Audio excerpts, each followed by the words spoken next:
சற்றுமுன் கிடைக்கப்பெற்ற மிக மிக முக்கியமான செய்தி ஒன்று வெளியாகியிருக்கு. அதாவது திமுக தலைவர் ஸ்டாலின் அவர்களுடைய ஜாதகத்தில் கண்டம் இருப்பதா தற்போது சொல்லிட்டு வராங்க.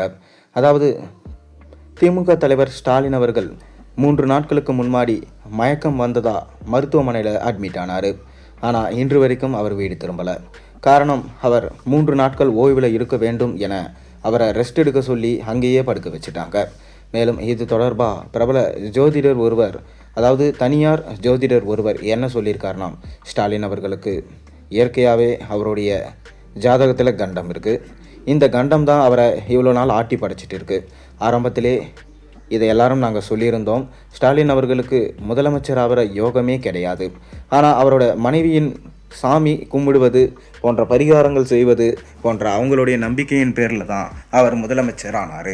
ஆனால் தொடர்ந்து திமுகவுடைய குடும்பத்தில் நடந்து வரும் அசம்பாவிதங்களை பார்க்கும்போது கண்டிப்பாக ஸ்டாலின் அவர்களுக்கு கண்டம் இருப்பது தெரிய வந்திருக்கு.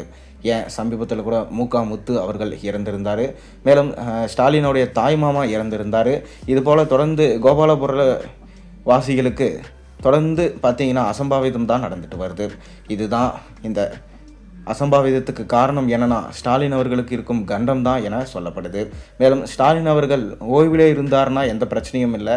அவர் அரசியலில் மீண்டும் ஈடுபடக்கூடாது, முழு நேர ஓய்வு பெற வேண்டும், வேறு யாருக்கிட்டனா அந்த பொறுப்புகளை ஒப்படைச்சிட வேண்டும்.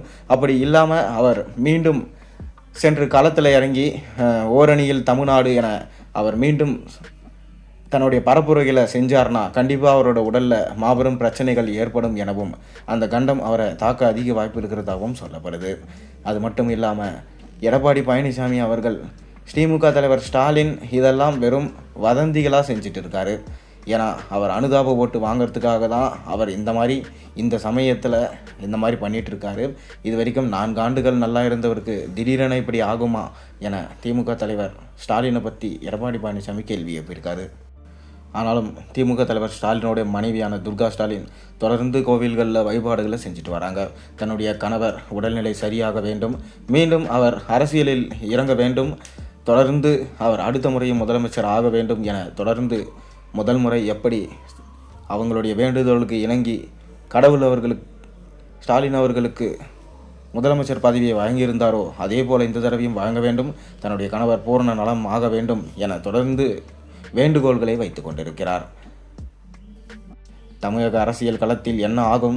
ஸ்டாலின் அவர்களுக்கு உடல்நிலை சரியாகுமா, இல்லை எடப்பாடி பழனிசாமி மீண்டும் முதலமைச்சர் ஆவாரா என்பதை பொறுத்திருந்து பார்ப்போம். நீங்கள் உங்கள் கருத்துக்களை மறக்காமல் கீழே கமெண்ட்டில் சொல்லுங்கள்.